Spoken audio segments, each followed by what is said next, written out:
Well, I remember first time meeting him in a transfer room. When we were in the editing class, and he has this very wonderful sense of curiosity. In general. So Right. we first know each other and we talk about films. So we kind of bonded through liking same type of films. A lot of realism film, like Mike Lee's film and Dogma 95 films. So we Right. watched watched so many films together, and eventually we thought, well, we want maybe we can make film together. So Left-Handed Girl is actually the very first idea I told him, and just because the timing, everything, we ended up 25 years later we finally work on it and brought it onto the screen.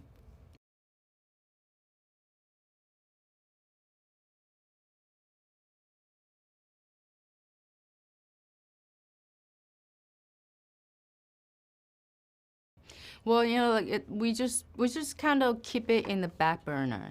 Every year since we finished the script in 2010, I still go home every year to visit my family. Also, we Right. visit the night market we found in 2010, and we actually met this little girl with her mom running the noodle stand in the night market. So every year I go, I went back to visit them, and also along the way, I collecting all the different stories through people I know in Taiwan. And not until 2021, we went back to Cannes with Red Rocket in main competition. And Okay. Right. yeah, we met with the French distributor, Pacte, and they really liked Left-Handed Girl script. So that's how we finally got it made in 2022.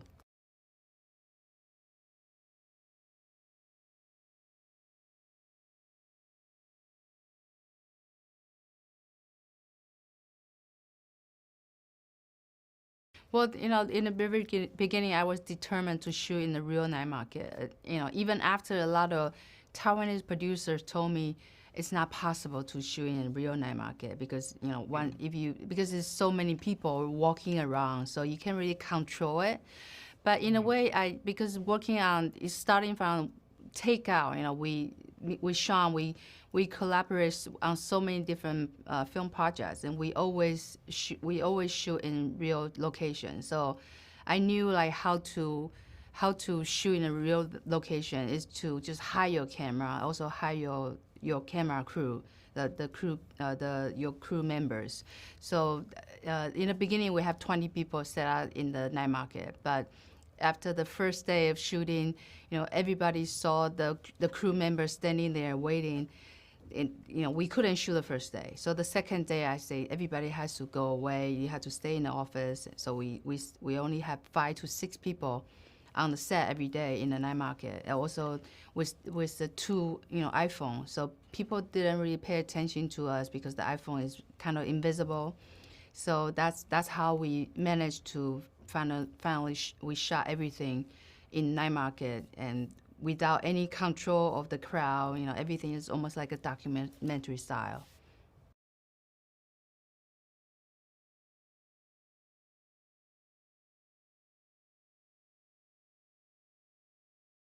Well, when we were there, we actually we wrote the first draft of script in English because Sean doesn't know Mandarin. So, Right. I would tell him story and he would type it in English. And after that, we didn't really change anything because and so all the story structure stayed the same.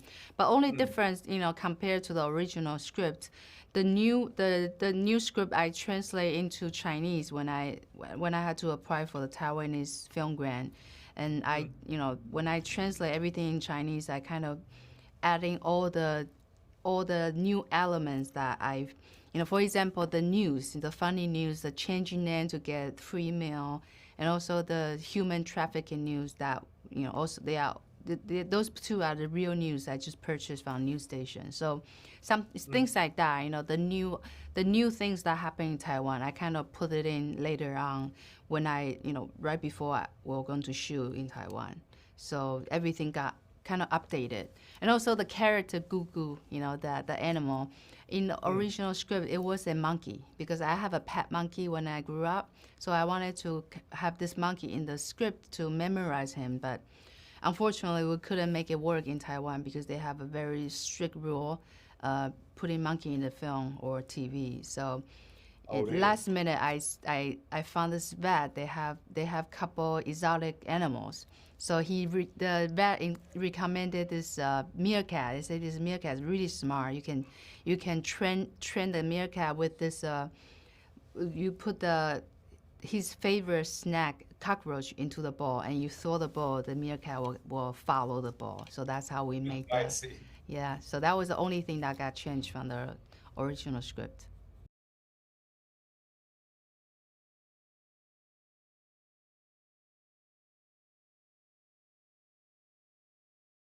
Well, I think like not just these two characters, but like the mother and the two sisters. They are all fragments of myself. Because when I was a little girl, I also got corrected.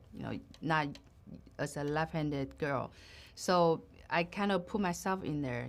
Thinking, well, how would the little girl feel? When she got corrected, she probably didn't understand what that meant, and that's why she kind of put that into a span, like doing things with her left hand and finally trying to help her mom, using her left hand.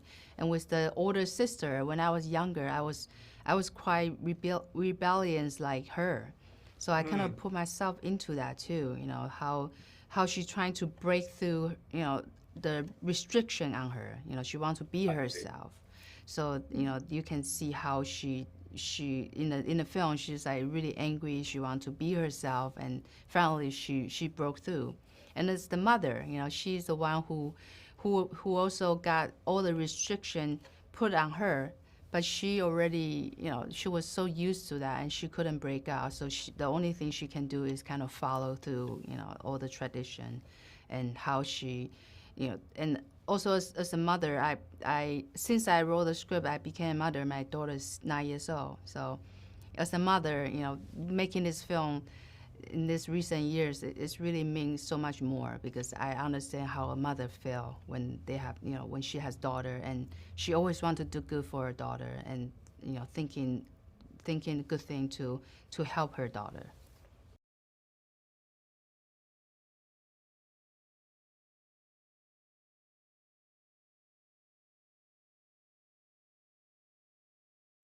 Well, you know what? It's very interesting because even before I made this film, like through the last like five years, I talked to people in Taiwan about this left-handed taboo. A lot of people told me it does not exist anymore. People, people don't correct it anymore. But the funny thing is, when I cast Ninaye as Yijing, the first day on set, her mother told me Nina was left-handed, and she got corrected by her grandmother because her grandmother thought that it might make her life difficult being a left-handed.